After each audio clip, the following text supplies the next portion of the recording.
வணக்கம். இந்த வீடியோவில் Nifty 50 bank Nifty Sensex midcap நிஃப்டியோட இன்ட்ராடே லெவல்ஸ் வந்து பார்ப்போம். நிஃப்டி 50யோட டெய்லி டைம் ஃப்ரேம் வந்து எடுத்திருக்கோம்.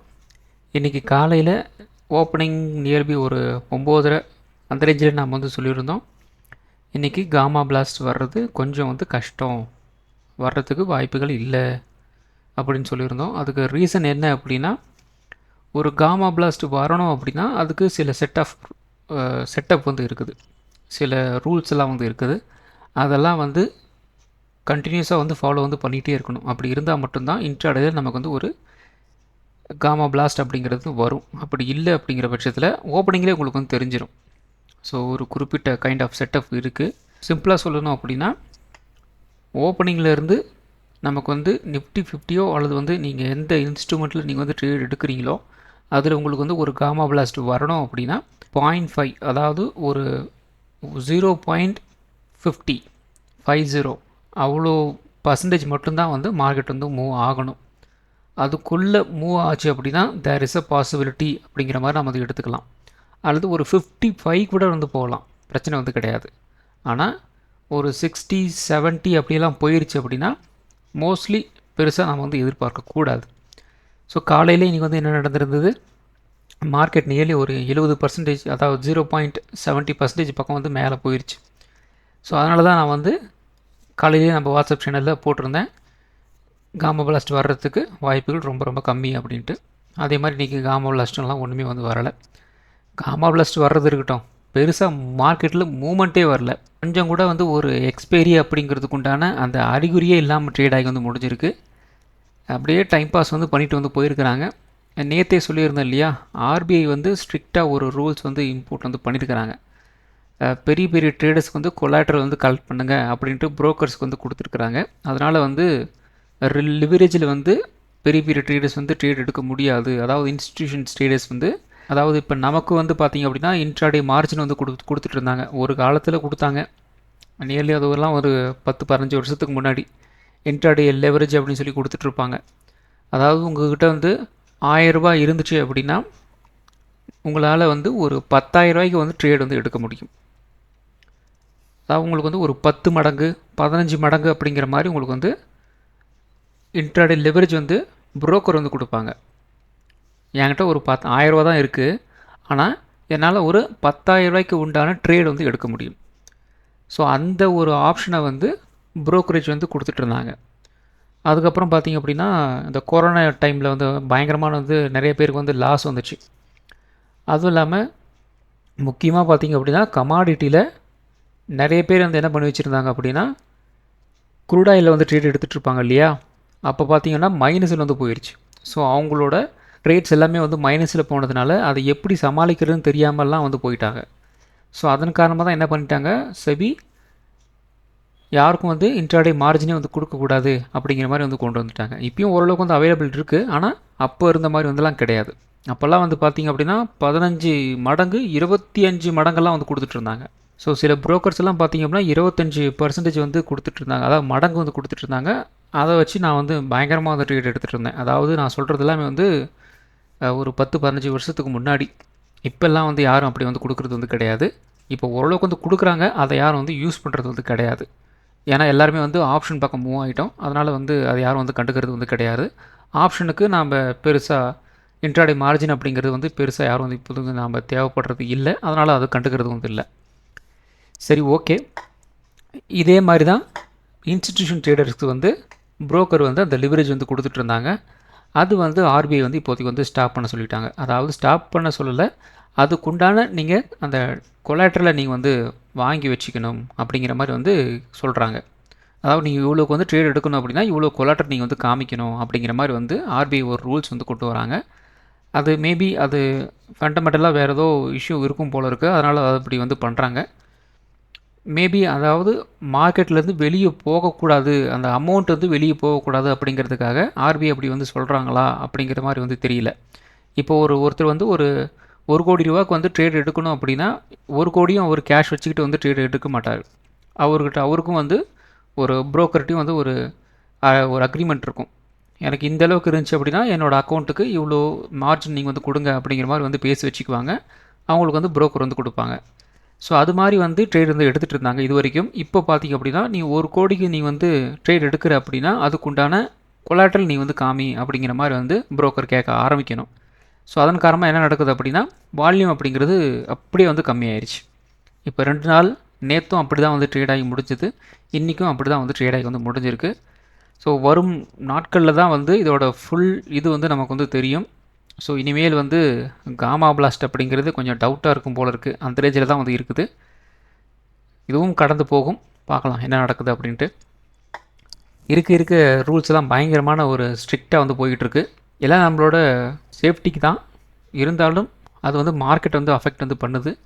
ஸோ இதெல்லாம் வந்து வெயிட் பண்ணி தான் வந்து பார்க்கணும் என்ன நடக்க போகுது அப்படின்ட்டு. ஸோ கண்டினியூஸாக மார்க்கெட் வந்து ஒரு ரேஞ்ச் பவுண்டில் வந்து ட்ரேட் ஆகிருக்கு. இதில் எக்ஸ்பிளைன் பண்ணுறதுக்கு ஒன்றுமே இல்லை. Range bound range bound range bound அவ்வளோதான். இதுக்கு மேலெல்லாம் வந்து டெய்லி டைம் ஃப்ரேம் பற்றி பேசுகிறதுக்கு ஒன்றுமே இல்லை. இதே தான் வந்து சென்செக்ஸ்லையும் அதுலேயும் அப்படி தான் வந்து ட்ரேட் ஆகிட்டுருக்கு. ஒன்றும் சொல்லிக்கிற மாதிரி வந்து இல்லை. என்ன இப்போதைக்கு பார்த்திங்க அப்படின்னா ஒரு ரெசிஸ்டன்ஸ் கிட்ட வந்து இருக்குது. இவ்வளோ நாள் வந்து என்ன நடந்திருக்கு, ப்ரைஸ் வந்து இந்த ரேஞ்சை டச் பண்ணும்போது செல்லிங் அடிச்சிருந்தாங்க, அதே மாதிரி இந்த இடத்துலையும் செல்லிங் அடிச்சிருந்தாங்க. அதே மாதிரி இந்த இடத்துல பார்த்திங்க அப்படின்னா ப்ரைஸ் வந்து ரெசிஸ்டன்ஸ்ட்டை வந்து க்ளோஸ் வந்து கொடுத்துருக்குறாங்க. அப்போ நாளை வந்து இந்த இடத்துல ஒரு மறுபடியும் ஒரு செல்லிங் வரப்போகுதா அப்படிங்கிற மாதிரி நம்ம வந்து பார்க்கணும். அப்படி பார்த்தோம் அப்படின்னா அகைன் எங்கே போவோம், மறுபடியும் இப்படி தான் வந்து வரும். ஒரு 23,800 நோக்கி வந்து மார்க்கெட் வந்து நகரும். அவ்வளோதான், சிம்பிள். ஏன்னா இந்த இடத்துல ஒரு பிரேக் அவுட் கிடைக்கல அப்படின்னா செல்லை சொல்ல வந்துடுறாங்க இல்லையா, அவங்க என்ன பண்ணுவாங்க, மறுபடியும் வந்து அந்த 23,800 வரைக்கும் வந்து கொண்டு வந்துடுவாங்க. அதுக்கப்புறம் என்ன நடக்கும், பையை சொல்ல வருவாங்க. இந்த இடத்துலேருந்து அகைன் இப்படி வந்து கொண்டு போவாங்க. ஸோ இப்படியே வந்து மார்க்கெட் வந்து ஒரு சைட்வேஸில் வந்து மூவ் ஆகிட்டுருக்கும். அவ்வளோதான், சிம்பிள். ஸோ இந்த இடத்துல நமக்கு வந்து இந்த 24,200 இது வந்து ஒரு பிரேக் அவுட் வந்து கிடைக்கணும். அப்படி இல்லையா இந்த இடத்துல இந்த 23,800 ஒரு பிரேக் அவுட் வந்து கிடைக்கணும். இந்த ரெண்டுத்தில் எதுவுமே நடக்கலை அப்படின்னா இதுதான் வந்து நடக்கும். மேலே போகும்போது செல் பண்ணுவாங்க, கீழே பண்ணுவோம் பை பண்ணுவாங்க. இப்படி தான் வந்து ட்ரேட் ஆகிட்டுருக்கும். இப்படியே ஒரு சைட்வேஸில் மார்க்கெட் வந்து மூவ் ஆகிட்டுருக்கும். ஸோ அடுத்தது நிஃப்டியோட 1 ஹவர் டைம் ஃப்ரேம் வந்து எடுத்திருக்கோம். ஸோ 1 ஹவர் டைம் ஃப்ரேமில் நேற்றே சொல்லியிருந்தோம் இல்லையா, ப்ரைஸ் வந்து நாளை மினிமமாக வந்து எந்த அளவுக்கு வந்து மூவ் ஆகும் அப்படிங்கிற மாதிரி சொல்லியிருந்தோம். ஒன்று அப் ட்ரெண்ட் வந்து அப்படியே வந்து கண்டினியூ ஆகுது அப்படின்னா இந்த இடத்துல இருந்து இந்த இடம் வரைக்கும் வந்து மூவ் ஆகும். அதே மாதிரி டவுன் சைடு பார்த்தீங்கன்னா இந்த இடத்துல இருந்து இந்த இடம் வரைக்கும் வந்து மூவ் ஆகும் அப்படிங்கிற மாதிரி சொல்லியிருந்தோம். இன்றைக்கி மார்க்கெட் வந்து ஒரு அப் ட்ரெண்ட் அப்படிங்கிற மாதிரி வந்து போயிருக்கு. ஒரு விஷயம் நல்லா தெரிஞ்சுக்கோங்க, இன்ட்ராடேவை பொறுத்த வரைக்கும் ட்ரேட் எடுக்கிறது அப்படிங்கிறது சுத்தமாக வேறு விதமாக வந்து இருக்கும். நீங்கள் ஷார்ட் டேர்ம் ட்ரேட் எடுக்கிறீங்க, ஒரு பொசிஷன் ட்ரேட் எடுக்கிறீங்க அப்படிங்கிறது அது வேறு. இன்ட்ராடே ட்ரேட் எடுக்கிறது அப்படிங்கிறது கொஞ்சம் ட்ரிக்கியாக இருக்கும், ஆனால் சுலபம் தான், ஒன்றுமே இல்லை. இன்ட்ராடே ட்ரேடில் நீங்கள் வந்து ஒரு கால் ஆப்ஷன் போகணும் அல்லது வந்து ஒரு புட் ஆப்ஷன் சைடு வந்து போகணும் அப்படின்னா ப்ரைஸ் இப்போ கரண்ட் ப்ரைஸ் வந்து எஸ்டர்டேவோட க்ளோசிங்க்கு கீழே இருக்கா அப்படிங்கிறத வந்து பாருங்கள். எஸ்டர்டேவோட க்ளோசிங்க்கு மேலே இருக்குதா அப்படிங்கிறத வந்து பாருங்கள். எஸ்டர்டேவோட மேலே க்ளோசிங்க்கு மேலே இருக்குது அப்படின்னா அதாவது நமக்கு என்ன நடக்கணும், அந்த அப் ட்ரெண்ட் அப்படிங்கிறது அப்படியே வந்து கண்டினியூ ஆகிட்டே இருக்கணும். அப்படி இருந்துச்சு அப்படின்னா நீங்கள் என்ன பண்ணணும், you have to looking for call option. அதே மாதிரி மார்க்கெட் வந்து அந்த எஸ்டர்டேவோட க்ளோசிங் கீழே வந்து ட்ரேட் ஆகுதா, you have to looking for put.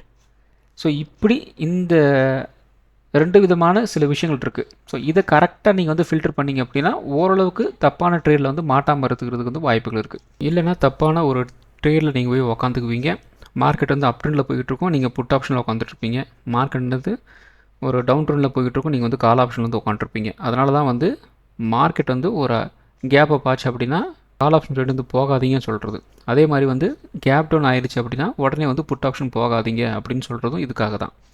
கரெக்டாக அது சில விண்டோ இருக்குது, அந்த விண்டோக்குள்ளே மார்க்கெட் நமக்கு வந்து ஒரு சிக்னல் வந்து கொடுக்கும்.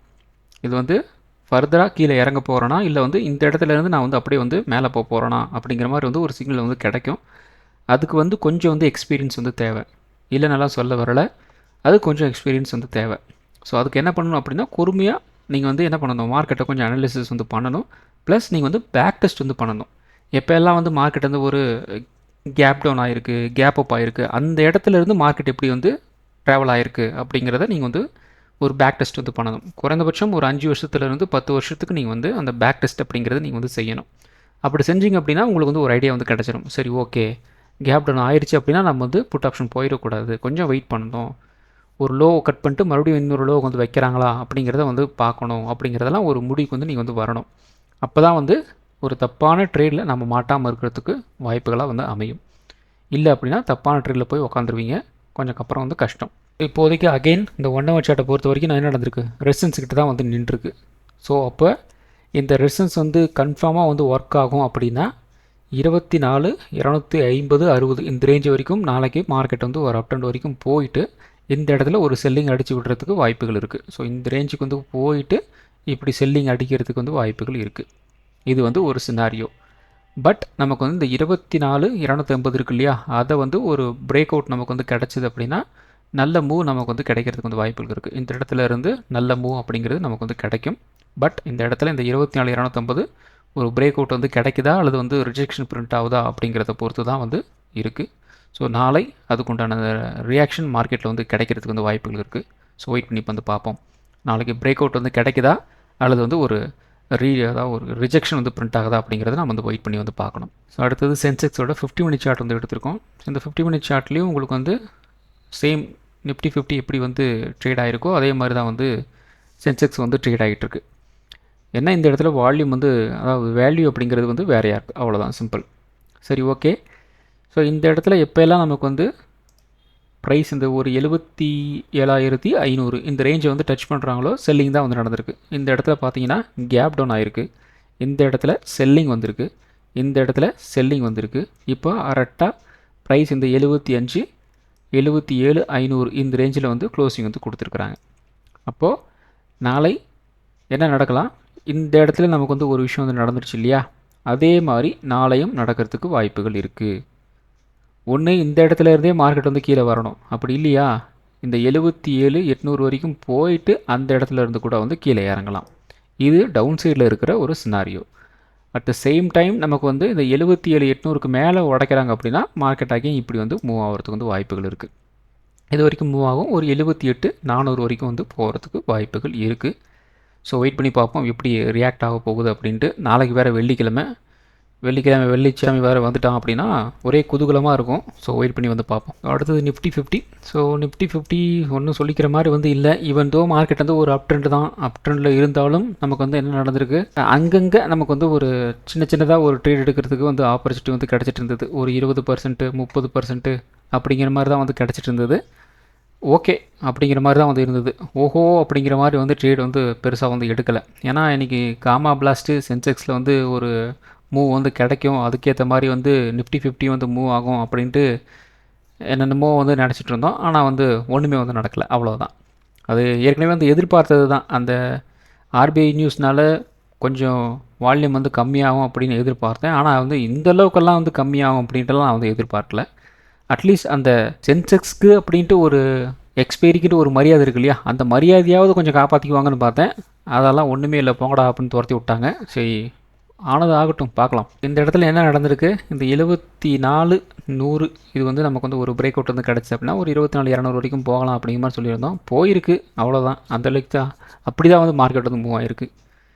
ஸோ நாளை நமக்கு வந்து அகெயின் ஒரு ரேஞ்ச் போண்டாக வந்து இருந்துச்சு அப்படின்னா 24,200 ரெசிஸ்டன்ஸாக வந்து இருக்கும். சப்போர்ட் வந்து ஒரு 24,50 வந்து இருக்கலாம். 24,50 24,000 உடைச்சாங்க அப்படின்னா குறைந்தபட்சம் ஒரு 23,900 23,800 வரைக்கும் கீழே இறக்கிறதுக்கு பொட்டென்ஷியல் இருக்குது.